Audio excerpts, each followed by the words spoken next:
Class. तो आज हम करेंगे हमारे एसेंशियल्स ऑफ मुस्लिम मैरिज, जो आपके एग्जाम पॉइंट ऑफ व्यू से काफी ज्यादा जरूरी है। अगर आपने अपना क्वेश्चन पेपर प्रीवियस ईयर का देखा होगा, जितने भी आप एलएलबी कर रहे हैं, चाहे वो आप बी एलएलबी कर रहे हो, चाहे बीबी एलएलबी कर रहे हो, या नॉर्मली आप 3 ईयर वाली लॉ कर रहे हो, तो उसके अंदर आपने देखा होगा मुस्लिम लॉ के अंदर ये वाला क्वेश्चन जरूर आता है कि भैया एसेंशियल्स ऑफ मुस्लिम मैरिज क्या है। तो आज हम उसको डिस्कस करेंगे कि हमारे एसेंशियल्स ऑफ मुस्लिम मैरिज क्या है, जिसमें हम मीनिंग देखेंगे कि भाई मुस्लिम मैरिज के अंदर जो है आपका क्या मतलब है, जो वो है आपके निकाह का, मैरिज का। ठीक है, उसके बाद हम सारे एसेंशियल्स पढ़ेंगे जिसमें हम क्लैरिटी लेकर जाएंगे, ताकि जब आप एग्जाम में बैठो तो आपको एक एक चीज समझ आ जाए। ठीक है, अगर हम देखिए आमतौर पर, पहले मैं रफली आपको बता देता हूं, फिर हम इसको थोड़ा डेप्थ में पढ़ेंगे बेटर अंडरस्टैंडिंग के लिए। देखिए रफली अगर देखा जाए तो सबसे पहले अगर हम बात करें भैया एसेंशियल्स की, एसेंशियल्स क्या क्या हो सकते हैं। देखिए आमतौर पर अगर एसेंशियल देखें तो एक तो कंपिटेंसी हो सकता है कि भाई कंपिटेंसी एक वो हो सकता है एसेंशियल। दूसरा कंपिटेंसी के बाद देखा जाए, दूसरा है कंसेंट, कि भाई कंसेंट किस तरह की होनी चाहिए, क्या होनी चाहिए। ठीक है, कब कंसेंट मानी जाएगी, कब नहीं मानी जाएगी, वो हम इसके अंदर पढ़ेंगे। फिर हम पढ़ेंगे फॉर्मेलिटीज, कि भाई फॉर्मेलिटीज क्या क्या होती है, ये हम सेकंड पार्ट में कवर करेंगे फॉर्मेलिटीज।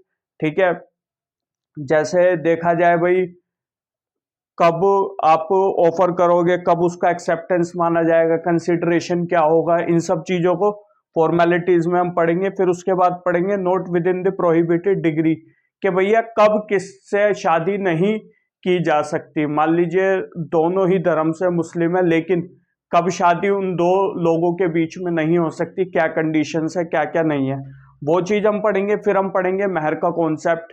ठीक है, तो ये सारी चीजें हम कवर करेंगे हमारे इसमें एसेंशियल्स में। तो फटाफट से आते हैं बिना किसी देरी करे हुए। तो भाई सबसे पहले देखिए जो मैरिज है, अगर वो निकाह देखा जाए तो सिंपल सा जो ये कॉन्सेप्ट है, इसका मतलब ये है कि union of two sexes, union of two sexes. तो ये जो टू सेक्सेस है, ये कौन किन किन का यूनियन है, कौन है ये टू सेक्सेस, ये मेल और फीमेल है। ठीक है, male and female, union of two sexes, male and female, and in law और अकॉर्डिंग टू दी लॉ, जिसमें क्या होगा, क्या बनेगी, मैरिज। ठीक है, जो भी नियम है, जो भी कायदे कानून है, उनके according union of two sexes का, ठीक है, उसको हम बोलते हैं मैरिज। ये चीज समझ आ गई। ये आप लिख दोगे कि भैया अरेबिक वर्ड में इनका मतलब ये है, जो ये अरेबिक वर्ड है निकाह, इसका मतलब ये है। आप ये लिख दोगे सिंपली, कोई दिक्कत आपको यहाँ पर नहीं है। ये थोड़ा एग्जामिनर पे भी एक अच्छा इंपैक्ट डालेगा। उसके बाद आ जाइए essentials of Muslim marriage, Muslim marriage के। तो सबसे पहले हम बात करते हैं कंपिटेंसी की। कंपिटेंसी से मतलब क्या, देखो कंपिटेंसी को ना 3 पार्ट्स में बांट दिया गया है। क्या क्या, अगर वो हम 3 पार्ट्स देखें तो भैया सबसे पहले हम 3 पार्ट्स देखेंगे तो रिलीजन हो गया, एज हो गया, उसके बाद हो गया आपका इंसैनिटी। इन 3 पार्ट्स में हमने कंपिटेंसी को बांट दिया है। तो यहां पर आप सिंपली ऐसे करके भी एक्सप्लेन कर सकते हो कि भैया यहां पर आप रिलीजन लिख दोगे, यहां पर आज एज लिख दोगे, और यहां पर आप इंसैनिटी लिख दोगे। तो फटाफट से पढ़ते हैं सबसे पहले इस कॉन्सेप्ट को कि ये है क्या। देखिए भाई सबसे पहले अगर हम पहले पढ़ते हैं कंपिटेंसी के अंदर रिलीजन, धर्म। अगर हम धर्म के हिसाब से शादी को देखें ना, तो शिया और सुन्नी लो में डिफरेंशिएट है। कैसे, जैसे सुन्नी लो जो कहता है वो ये कहता है कि भैया दोनों अगर मुस्लिम आपसी में शादी कर रहे हैं तो ठीक है, लेकिन अगर इसके अलावा कहीं और कर रहे हैं, शिया लो के अकॉर्डिंग अगर हम बात करें, मैं फिर से आपको बताता हूँ, शिया लो के अगर अकॉर्डिंग बात करें तो शिया लो ये कहता है कि भाई अगर हिंदू, अगर मुस्लिम, दोनों मुस्लिम है और दोनों मुस्लिम के बीच में शादी हो रही है तो कोई दिक्कत नहीं है। लेकिन अगर किसी और रिलीजन के पर्सन के साथ शादी कर रहा है कोई मुस्लिम, तो वो उसको कहीं ना कहीं वैलिड नहीं मानता। ठीक है, तो ऐसे ही डिफरेंशिएट हम देखेंगे। इसमें चार्ट बनाया, चार्ट की मदद से आपको पता लग जाएगा। देखिए ये सारा समझाने से पहले मैं आपको एक शॉर्ट में ही बता देता हूं। देखो भाई सिंपल सी बात है, मुस्लिम मेल, शिया की अगर बात करें तो मुस्लिम मेल और फीमेल में अगर शादी है तो वो वैलिड है, उसके अलावा सारी शादियां वॉइड है। मुस्लिम मेल और फीमेल में अगर शादी होगी तो वो शादी वैलिड है, उसके अलावा सारी शादियां नहीं मानता, वो कहता सारी वॉइड है, ठीक है। लेकिन एक तरह की मैरिज मूता मैरिज, MUTA, ठीक है, मूता मैरिज है, उसको वो कहीं ना कहीं वैलिड मानता है किताबिया के साथ। ये किताबिया कौन है कौन नहीं है उसकी हम बात करेंगे, आपको ओवरव्यू दे रहा हूं ताकि आपको समझ आ जाए। यहीं अगर बात करें मेल की, अगर बात करें सुन्नी लो की, सुन्नी लो बोलता है सिंपली भैया कौन सी मैरिज, वो Muslim man married with Muslim female. अगर मुस्लिम मेल और फीमेल बाय रिलीजन दोनों मुस्लिम है, मेल और फीमेल शादी कर रहे हैं, तो सुन्नी लो कहता है वो वैलिड है, ठीक है। लेकिन सुन्नी लो ये भी कहता है कि मुस्लिम मेल और किताबी अगर शादी करे तो भी वैलिड है। बस वो वॉइड और इरेगुलर एक दो जगह बात कर रहा है वो, ठीक है, इधर और इधर। अब एक बार हम पूरा ओवरव्यू ले लेते हैं ताकि आपको बढ़िया से समझ आ जाए। देखो भाई, मुस्लिम मेल और फीमेल में दोनों क्या है, ये मुस्लिम है, मेल और फीमेल। अगर वो शादी कर रहे हैं सुन्नी में, वो शादी होगी वैलिड, कोई दिक्कत नहीं है। अब एक बार शिया लो देख लेते हैं, मुस्लिम मेल और मुस्लिम फीमेल शादी कर रहे हैं तो वो भी वैलिड है, कोई दिक्कत नहीं है, ठीक है। लेकिन यहां पर मुस्लिम मेल और किताबिया, अब देखिए किताबिया कौन होता है, किताबिया जो लोग हैं वो मुस्लिम नहीं है, जो किताबिया लोग हैं वो मुस्लिम नहीं है, लेकिन उनकी अपनी होली बुक होती है, जैसे बाइबल यानी कि क्रिश्चियन, ऐसे ही ज्यूज हो गए।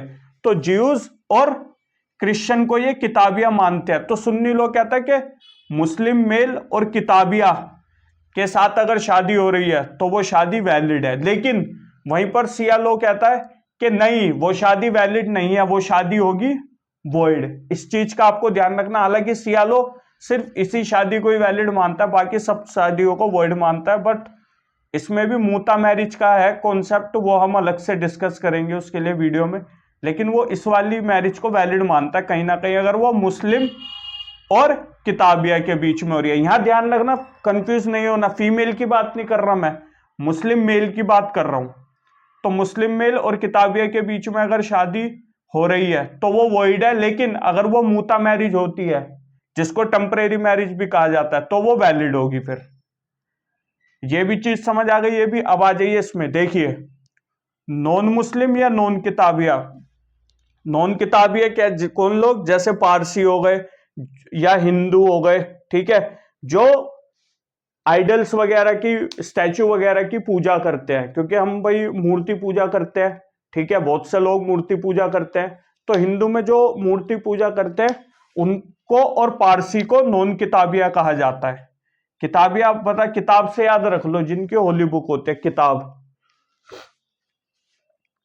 ये चीज समझ आ गई। तो मुस्लिम मेल और नॉन मुस्लिम में अगर शादी होगी तो वो शादी रेगुलर मानी जाएगी। मुस्लिम मेल या फिर नॉन किताबियों में शादी होगी तो भी वो किताबिया में इर्रेगुलर मानी जाएगी। इर्रेगुलर मैरिज क्या होती है, इर्रेगुलर मैरिज वो होती है जिसमें इर्रेगुलरिटीज आती है। लेकिन ये कहा जाता है अगर वो इर्रेगुलरिटीज को रिमूव कर दिया जाए तो वो शादी फिर रेगुलर यानी कि वैलिड हो जाएगी।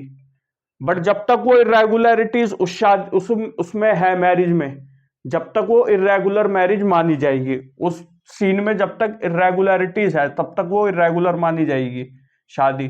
तो भाई पारसी और हिंदू वगैरह को नॉन किताबिया, तो मुस्लिम मैन और इनके बीच भी शादी होगी तो वो मानी जाएगी इरेगुलर।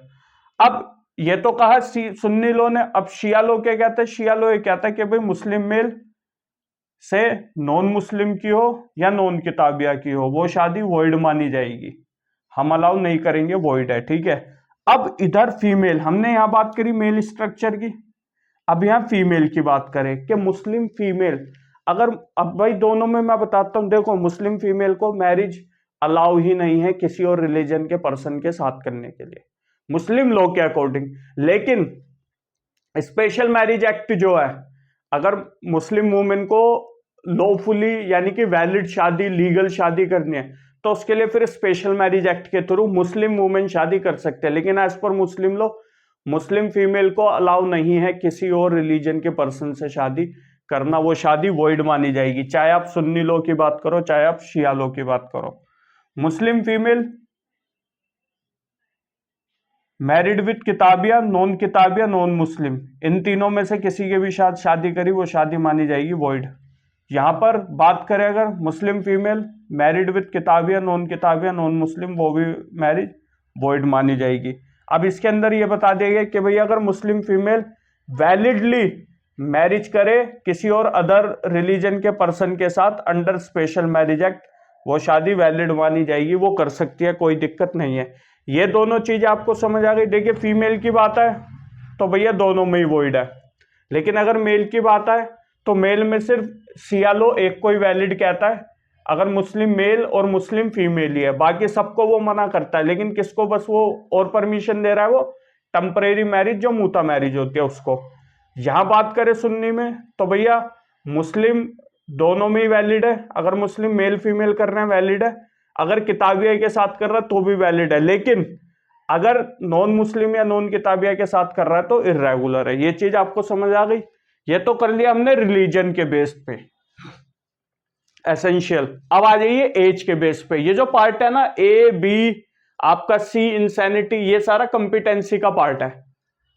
अब आ जाइए एज में। देखो भाई जो मुस्लिम्स में जो मैरिज की एज है, जैसे जनरली बात करें तो 18 साल बोली जाती है, लेकिन अगर यहां पर 18 और 21 अगर यहां पर देखा जाए तो ये मुस्लिम्स में ये मानना है कि भैया जो शादी है वो 15 साल की एज होनी चाहिए, या फिर सफिशेंट ज्वाइनिंग ऑफ मेजोरिटी, जब वो पुबर्टी, मेजोरिटी नहीं पुबर्टी, देखो दो हैं क्या क्या, एक तो 15 साल या फिर आपने एज ऑफ पुबर्टी जो है वो ज्वाइन कर लिया है, attend the age of puberty, 15 साल attend the age of puberty. इन कंडीशन में वो शादी के लिए बिल्कुल ही वो माना जाएगा कि भैया शादी वो कर सकता है, बिल्कुल लाइबल है शादी करने के लिए, उसको कोई भी दिक्कत नहीं है, वो मतलब डिपेंडेंट है, इंडिपेंडेंट है, वो कर सकता है अपनी शादी, उसको कोई नहीं रोक सकता। 15 साल या फिर joining the age of puberty, majority नहीं होगा पुबर्टी होगा, ठीक है, इस चीज को ध्यान रखना।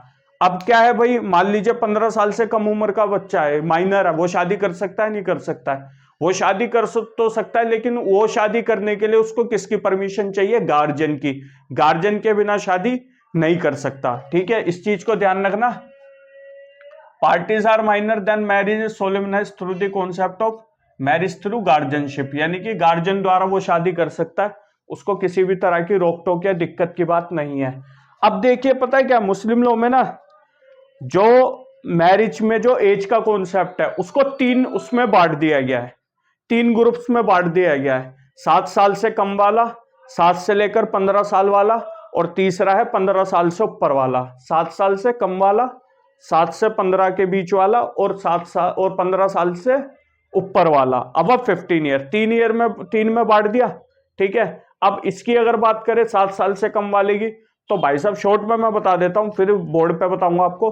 अगर 7 साल से कम वाले की बात करें तो इसको शादी करने की परमिशन है ही नहीं, चाहिए कंसेंट दे, चाहे इसके गार्जियन कंसेंट दे, इसको शादी करने का अलाउ नहीं है। मुस्लिम लॉ के अकॉर्डिंग बिल्कुल ही मना कर दिया गया कि भैया आप शादी नहीं कर सकते। अब ये शादी नहीं कर सकता, इस वाले को डाउन कर देता है। अब बात करते हैं इन भाई की, ठीक है, इसमें ये मेल और फीमेल दोनों के लिए बता रहा हूं मैं। इसमें क्या है, 7 से 15 साल के बीच, 7 से 15 साल में ये माइनर है, ये कर सकता है शादी, लेकिन किसकी परमिशन चाहिए?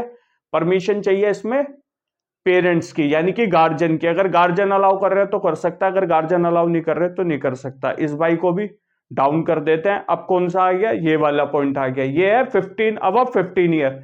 अब 15 ईयर वाले को अलाउ है कि ये शादी कर सकता है, लेकिन इसको किसी की कंसेंट लेने की जरूरत नहीं है, इसकी अपनी मर्जी है, शादी करना चाहे कर सकता है, नहीं करना चाहे नहीं कर सकता। इसमें गार्जियन का रोल नहीं है, ये इंडिपेंडेंट है, शादी करना चाहे तो कर सकता है। 15 साल से ऊपर वाला, 7 साल से लेकर 15 साल के बीच वाला माइनर, पेरेंट्स की परमिशन चाहिए, लेकिन और 7 साल से नीचे वाला भैया इसके अंदर शादी अलाउ नहीं है। चाहे ये भी बोल दो ना एज ऑफ पुबर्टी ज्वाइन कर लिया, अटेंड कर लिया, तो वो भी मैटेरियल है, वो नहीं माना जाएगा। अब आ जाते हैं बोर्ड पे फटाफट।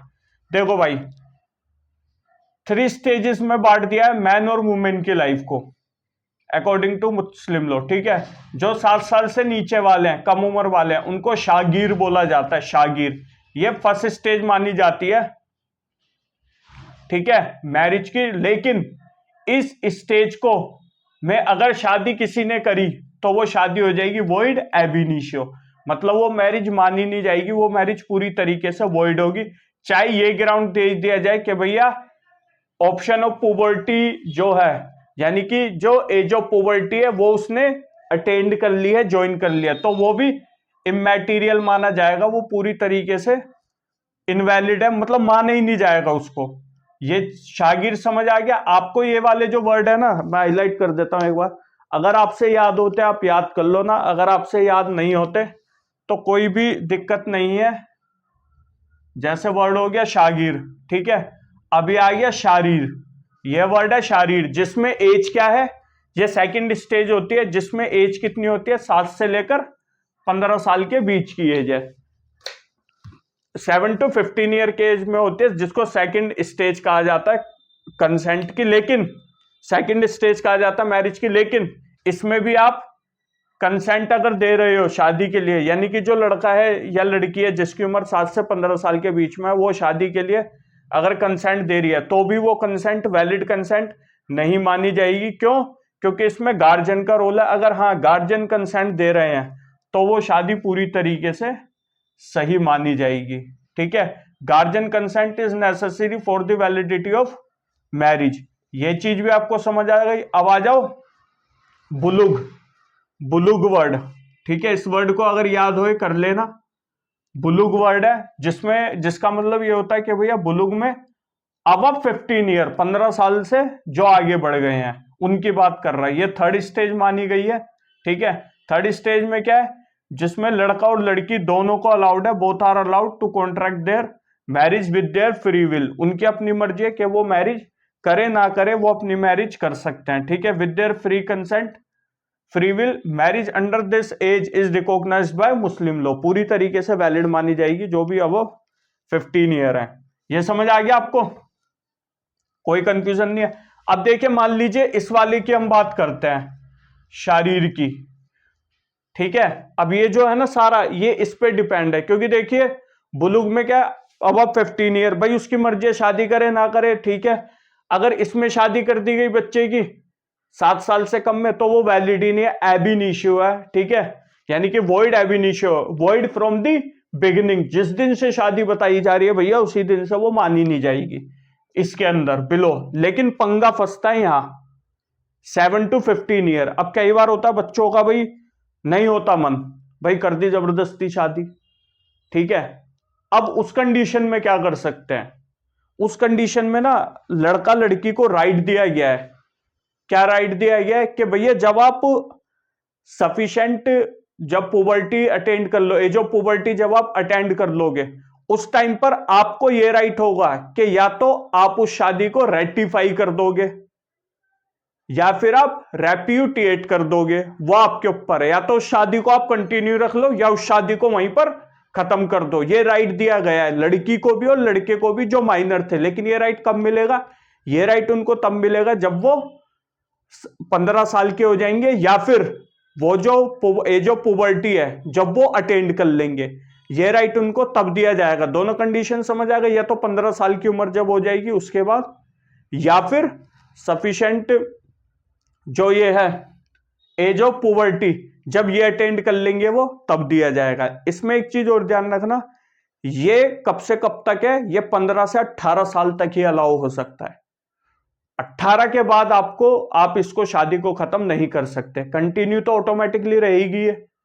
अब आ जाइए भैया ऑप्शन ऑफ पुबर्टी की बात करते हैं। ये जो और इस जो ऑप्शन ऑफ पुबर्टी है इसको बोला जाता है खयार उल बुलुग, खयार उल बुलुग। ये चीज आपको समझ आ गई? ठीक है, क्योंकि ये 15 के बाद मिलता है, 15 से लेकर 18 साल के बीच में हम क्लेम कर सकते हैं। अब एक चीज कंफ्यूज मत होना, ये 15 मैं कह रहा हूं अब 15 ईयर, इसमें आप कंफ्यूज मत होना। क्यों?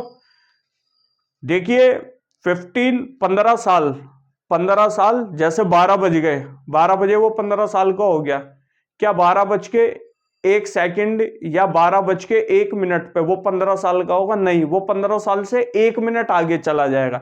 जैसे 12 बज के 1 मिनट हो गए रात के, तो वो 15 साल का रहेगा? नहीं, बोलते हैं ना 16वीं में लग गया, अब भाई तू 17वीं में लग गया, कि भाई आगे, क्योंकि वो बढ़ गया तो वो 15 से एक स्टेप आगे चला गया, यानी कि 15 साल का प्लस 1 मिनट हो गया, क्योंकि 12 बज के 1 मिनट थे, तो 15 साल 1 मिनट, इसलिए कंफ्यूज मत होना। तो अब 15 ईयर का मतलब वही है, 15 साल 1 मिनट 2 सेकंड, आप जितना भी और आगे जितना भी जोड़ते चले जाओ, डेज वगैरह मंथ्स आप जोड़ सकते हो, ठीक है। अब ऑप्शन ऑफ पॉवर्टी आ जाओ भैया। ऑप्शन ऑफ पॉवर्टी यही हो सकता है कि राइट दिया गया माइनर को, जैसे ही वो 15 साल का हुआ, या वो पॉवर्टी जो है, एज ऑफ पॉवर्टी उसने ज्वाइन कर ली, उस कंडीशन में उसको क्या ऑप्शन ऑफ वो दिया गया, ऑप्शन ऑफ पॉवर्टी, यानी कि उस टाइम पर भाई वो अपनी शादी या तो खत्म करे या उसको कंटिन्यू करे, रेक्टिफाइंग करे या फिर रेप्यूडिएट करे। अब आ जाइए, minor has a right to repudiate और रेटिफाइंग द मैरिज। माइनर को राइट है कि वो अपनी शादी को खत्म कर सकता है या कंटिन्यू कर सकता है, कब, ऑन अटेंडिंग पॉवर्टी, जैसे ही वो एज ऑफ पॉवर्टी अटेंड कर ले तब। राइट ऑफ माइनर, ये जो राइट है माइनर का, इसको बोला जाता है खयार उल बुलग, इस चीज को ध्यान रखना। ये हो गया। अब option of poverty by female, पहले फीमेल की बात करेंगे फिर हम मेल की करेंगे। यहां पर देखिए, यहां पर जो वाइफ है, वाइफ तो वही है जिस माइनर की शादी हुई वो वाइफ बन गई, तो ये वाइफ उस वाइफ, ये वाइफ जो लिखा हुआ है ना, इसका मतलब वही है वो जो माइनर थी उसकी शादी हो गई, फिर वो उसने जो एज ऑफ पुबर्टी है या 15 साल की हो गई, तो wife may exercise her option of puberty on attending the age of puberty और 15 ईयर बट बिफोर 18 ईयर। तो ये जो राइट मैंने बात करी है ना ऊपर, ये राइट वाइफ को कब तक है, 15 साल से शुरू हो जाएगा, या एज ऑफ पुबर्टी ज्वाइन कर लेगी तब से लेकर कब तक, 18 साल से पहले तक आप भैया क्लेम कर सकते हो, किसी भी तरह की कोई भी दिक्कत नहीं है, चाहे आप शादी को खत्म करो या कंटिन्यू करो। Immediately get this right after attending the age of puberty and exercise immediately she has a right to ratifying और रेप्यूटिएट द मैरिज। सिंपल है, जैसे ही उसने अटेंड करी एज ऑफ पुबर्टी, जैसे ही उसने एज ऑफ पुबर्टी ज्वाइन करी या 15 साल की हुई वो, उसको इमीडिएटली एक्शन लेना है इसके ऊपर। अभी आगे हम ये भी पढ़ेंगे, अगर वो लेट हो गई 1%, तो उसको कोर्ट को रीजनेबल ग्राउंड देना पड़ेगा कि भैया वो लेट क्यों हुई, और अगर 18 साल तक चुप रहे या फिर विदाउट रीजनेबल डिले आप रहे, ठीक है, और आपने नहीं करी, तो आपका फिर ये राइट ऑफ, ये जो है ना खयार उल बुलूग, ये वाला राइट आपका खत्म हो जाएगा। तो इस चीज का आपको ध्यान रखना है, जितनी जल्दी हो सके इमीडिएटली जैसे आपको राइट मिला आपको एक्सरसाइज करना है, ठीक है। अब देखिए, जो रेटिफाई कर सकते हैं वो किस तरीके से कर सकते हैं। रेटिफाई से मतलब क्या है, उसको कंटिन्यू करना, तो उसमें दो चीजें दी गई हैं, क्या, या तो एक्सप्रेस डिक्लेरेशन, या तो खुद बोल दो एक्सप्रेसली बोल के, दूसरा है बाय कंडक्ट। अब बाय कंडक्ट कैसे, ठीक है, या तो पहला क्या है बाय डिक्लेरेशन, खुद बोल दो उसके द्वारा हो जाएगा, या फिर दूसरा bye entering into cohabitation with her husband, जो उसका हस्बैंड है लड़की का, उसके साथ कोहैबिटेट हो गई है वो, ठीक है, कोहैबिटेशन कर लिया गया है, तब ये माना जाएगा कि भैया ये शादी कंटिन्यू हो गई, जब भी तो कोहैबिटेशन हुआ है। कोहैबिटेशन का मतलब क्या है, फिजिकल रिलेशन बनाना, जब उसने भाई, और ये कब माना जाएगा, जब ये वाला कोहैबिटेशन कब होगा, ये होगा जब उसको राइट मिल गया उसके बाद। जैसे मान लीजिए आज उसको राइट मिल गया, अब भाई कुछ टाइम बाद कोहैबिटेशन हो गया, तो इसका मतलब तो यही है भैया वो तभी तो रिलेशन बना है। आप ये नहीं कह सकते कि फिजिकल रिलेशन बना और आप बाद में कह दो कि भैया मैं तो रेप्यूटेट अपनी मैरिज को करना चाहती हूं, तब ये राइट आपको नहीं मिलेगा। अगर आपको ऑब्जेक्शन है तो आपको आवाज उठानी पड़ेगी, जैसे ही आप 15 साल के हो जाओगे या सफिशिएंट एज ऑफ पुबर्टी आप ज्वाइन कर लोगे, जैसे ही ज्वाइन करोगे आपको ये उठाना पड़ेगा। अगर ये राइट मिलने के बाद आपने गलती से भी कोहैबिटेशन कर लिया, तो आपको फिर मैरिज मतलब कोहैबिटेट हो गई, तो आपका ये राइट वापसी ले लिया जाएगा, आप फिर राइट वो नहीं, फिर ये आपका रेटिफाई माना जाएगा बाय कंडक्ट। तो bye entering into cohabitation with her husband after availability of the option, ये जो ऑप्शन ऑफ पुबर्टी है ना, ये राइट आपको मिलने के बाद आपने कोहैबिटेशन करा, तो भैया ये राइट आपसे छीन लिया जाएगा। और cohabitation amount to her implied consent ठीक है, वो उसकी इंप्लाइड कंसेंट मानी जाएगी। दो कंसेंट हमने इसके अंदर देख ली, एक इंप्लाइड देख ली और एक एक्सप्रेसली देख ली। एक्सप्रेस मतलब बोल के कर दिया भैया, इंप्लाइड में आपने भैया बाय कंडक्ट उस चीज को दिखा दिया। अब ये जो सेक्शन 2 का क्लोज 3 है, ये राइट देता है इस तरीके के डाइवोर्स को, किसके अंदर, under dissolution of Muslim marriage act 1939, section 2 का क्लोज 3। इस चीज को समझ आ गया। अब आ जाइए option of poverty by male. जो मेल है वो रेटिफाई कैसे कर सकता है शादी, क्योंकि माइनर में मेल की भी शादी हो सकती है। मान लीजिए मेल की शादी हुई, वो माइनर था, अब वो हो गया 15 साल का, या फिर उसने वही पॉवर्टी की एज ज्वाइन कर ली, तो ऐसे में वो रेटिफाई कैसे करेगा शादी। तो रेटिफाई करने के लिए भाई सिंपल है, या तो एक्सप्रेस डिक्लेरे बाय डिक्लेरेशन बोल के कर देगा, या फिर पेमेंट ऑफ डोवर। भाई 15 साल का हो गया, अब वो डोवर की वो दे रहा है, तो भाई इसका मतलब तो यह वो रेटिफाई कर रहा है, रेप्यूडिएट नहीं कर रहा। दोनों में फर्क है, समझ लेना। रेप्यूडिएट मतलब शादी को वापसी ले लेना, शादी के लिए मना कर देना कि भाई मैं नहीं मानता, मैं इसका वो खत्म करवाना चाहता हूं, वो हो गया, ठीक है। रेटिफाई मतलब उसको कंटिन्यू करना। तो यहां पर क्या है भाई, रेटिफाई कैसे हो सकती है, एक्सप्रेस डिक्लेरेशन खुद बोल के कर दिया, पेमेंट या फिर डोवर देके, या फिर कोहैबिटेशन करके, बाय कोहैबिटेशन इसमें हो सकता है, ठीक है। अब एक चीज हो रहा है, ये जो आपके कहने पर से नहीं चलेगा, आपने बोल दिया भाई मैं शादी नहीं मानता, या फिर कुछ भी आपने करा XYZ, आपने जो शादी है वो रेप्यूटिएट करी, तो रेप्यूटिएट करने के लिए आपको कोर्ट में जाना पड़ेगा, कोर्ट को अप्रोच करना पड़ेगा, आपके कहने पर से नहीं चलेगा, इस चीज को ध्यान रखना। Confirmation of court is necessary to repudiate the marriage, mere exercising the option and declaring marriage void is not sufficient। कह देने भरी सफिशिएंट नहीं है, ऐसा बिल्कुल भी नहीं होगा, ठीक है। और इमीडिएटली आपको ये राइट एक्सरसाइज करना पड़ेगा। अगर आपने कहीं भी लेट करा, डिले करा, तो ये राइट आपका क्या हो जाएगा, लॉस्ट, आपका ये राइट पूरी तरीके से हो जाएगा खत्म। इस चीज का आपको ध्यान रखना है। ये हो गया हमारा रिलीजन, हमने कंसेंट भी कर लिया,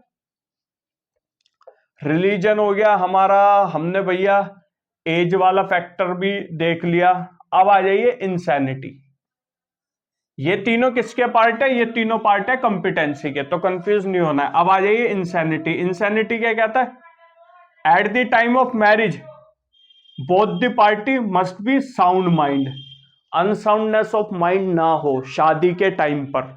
मैं आपको फिर बता रहा हूं, इंसैनिटी से मतलब है पागल वगैरह जो कहते हैं, तो भैया आप साउंड माइंड होना चाहिए शादी के टाइम पे, आपका अनसाउंड माइंड नहीं होना चाहिए। अगर 1% किसी पर्सन को टाइमली, मतलब कभी वो सेन हो जाता है, कभी इनसेन हो जाता है, टाइमली उसको इंटरवल में वो होते रहते हैं इंसैनिटी, तो ऐसे में जिस टाइम वो ठीक था, उसको कोई दिक्कत नहीं थी, उसने उस टाइम शादी करी और उसके बाद उसको ये हो गया, या फिर पहले हुआ फिर ठीक हुआ, फिर बाद में उसको दोबारा से यही प्रॉब्लम हो गई, लेकिन जिस टाइम वो ठीक था, अगर उस टाइम उसने मैरिज कर ली, तो वो मैरिज क्या मानी जाएगी, वो मैरिज मानी जाएगी पूरी तरीके से वैलिड, वो वॉइड मैरिज नहीं मानी जाएगी, इरेगुलर मैरिज नहीं मानी जाएगी। जैसे मान लीजिए भाई सितंबर में था वो इनसेन, अक्टूबर में सही हुआ, नवंबर में फिर हो गया, लेकिन शादी उसने अक्टूबर में कर ली, तो ये वैलिड मानी जाएगी शादी। ये कंफ्यूजन निकाल दो ना। Marriage contracted with the lunatic is void except contracted in the liquid intervals, वही जो मैंने आपको बात बताई है सितंबर अक्टूबर वाली, ठीक है। Lunatics can be contracted in marriage by their respective guardian, ठीक है भाई, गार्जियन की परमिशन वगैरह हुई तो ठीक है, हो सकती है, वरना फिर नहीं हो सकती इस मैटर में।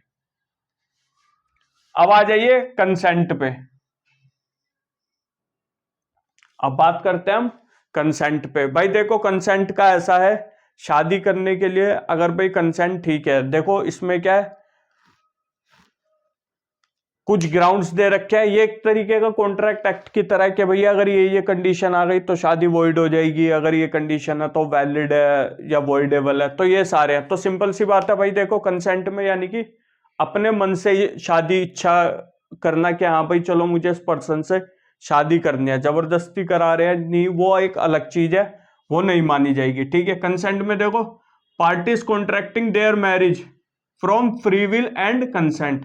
भैया अपनी खुद की इच्छा होनी चाहिए, कर रहे हैं तो करो, नहीं करनी तो जिस पर्सन से भी करने की बात चल रही है उससे मत करो। ठीक है, कंसेंट शुड बी, कंसेंट कैसी होनी चाहिए, जिसमें फ्रॉड ना हो, मिसरिप्रेजेंटेशन ना हो, मिस्टेक ना हो, कोरोजन ना हो और अनड्यू इन्फ्लुएंस ना हो। ठीक है, ये आपने कॉन्ट्रैक्ट में सब पढ़े होंगे तो इधर बताने की इतनी जरूरी है नहीं, हो तो कमेंट सेक्शन में डाल दो ना। ठीक है, ये चीजें हो गई। इन ये जो बातें बताई है ना, 1 2 3 4 5, ये पांचों चीजें नहीं होनी चाहिए इसके अंदर, ध्यान रखना, फॉर वैलिड मैरिज। ठीक है, लेकिन ये बात कहता है अगर कंपल्शन इंड्यूस कंसेंट, अगर कंसेंट भैया जबरदस्ती या किसी गलत तरीके से ली गई है, मजबूरी में ली गई है, तो ऐसे में मैरिज जो है वो वॉइड मानी जाएगी। लेकिन हनफी लो कहता है भैया कि अगर कंसेंट, मान लीजिए कंपल्शन इंड्यूस कंसेंट है, ठीक है, तो ऐसे में वो मैरिज वैलिड है। हनफी लो कहता है, मुस्लिम लोग एक तरीके से उसको नहीं मानता, लेकिन हनफी लो कहता है कि भैया वो पूरी तरीके से वैलिड है। Compulsion induce consent, marriage void except in Hanafi law. अगर फ्रॉड द्वारा मैरिज हुई है, मतलब फ्रॉड द्वारा कंसेंट ली गई है शादी के लिए, तो वो मैरिज हो जाएगी वॉइडेबल। मिस्टेक ऑफ फैक्ट्स के द्वारा ली गई है तो वो शादी हो जाएगी वॉइड। ये आपको याद करना पड़ेगा। ठीक है, मिस्टेक ऑफ फैक्ट द्वारा शादी वॉइड हो जाएगी। फ्रॉड इंड्यूस कंसेंट, फ्रॉड द्वारा कंसेंट ली गई है तो वो वॉइडेबल हो जाएगी। और ये जो बात थी ना, आप बोलोगे कि भैया जो कंसेंट है वो कंपल्शन द्वारा ली गई है या बाकी फैक्ट द्वारा ली गई है, तो हनफी लो ये क्यों कहता है कि वो वैलिड है? क्योंकि हनफी लो का ये कहना है कि एक बार अगर मैरिज हो गई तो वो मैरिज फिर मैरिज मानी जाएगी, उसको फिर ये नहीं कहा जा सकता कि वो मैरिज नहीं है या ये नहीं है वो नहीं है। अगर एक बार मैरिज हो गई तो हो गई, हनफी लो का ये मानना है। ठीक है, आपका कॉम्पिटेंसी और कंसेंट, हमने ये दो चीज कवर कर लिया। लेकिन अब अगली वीडियो में हम हमारे फॉर्मेलिटीज, प्रोहिबिटेड डिग्री और महर, इसको कंप्लीट करेंगे। महर के पॉइंट ऑफ व्यू से मैं छोटा समझा दूंगा आपको थोड़ा सा, लेकिन आपको अगर इसमें डेप्थली पढ़ना है तो लिंक उसमें आई बटन में मैं वीडियो डाल दूंगा महर की, वहां से आप चले जाइए। वीडियो ऑलरेडी मैंने उस पर बनाई गई है, महर पर आप जाके पढ़िए, आपको बड़े अच्छी तरीके से समझ आएगा। काफी अच्छी तरीके से एक्सप्लेन किया गया है कॉन्सेप्ट ऑफ महर को। तो यहां मैं बस थोड़ा सा बता दूंगा कि महर का मतलब क्या है, ये भी एक एसेंशियल है वैलिड मैरिज का, इस चीज को ध्यान रखना। तो अब अगली वीडियो में फॉर्मेलिटीज और प्रोहिबिटेड डिग्री और महर के बारे में बात करेंगे। तो होपफुली आपको वीडियो पसंद आई होगी। अगर कुछ चीज आपको समझ नहीं आई या कहीं पर दिक्कत आई तो वो कमेंट सेक्शन में मेंशन करके बता दिए, हम उसका रिप्लाई करेंगे और उस बात को ध्यान में रखेंगे। तो भाई चैनल को सब्सक्राइब कर दो, वीडियो को लाइक शेयर वगैरह अपने दोस्तों के साथ कर दो। आप जो लोग कर रहे हो, आप सब, आपके लिए ही ये वीडियोस बनाई जा रही हैं ताकि आप एग्जाम में अपने आंसर्स अच्छी तरीके से कर दो। तो मिलते हैं हमारी नेक्स्ट वीडियो में, तब तक के लिए नमस्कार।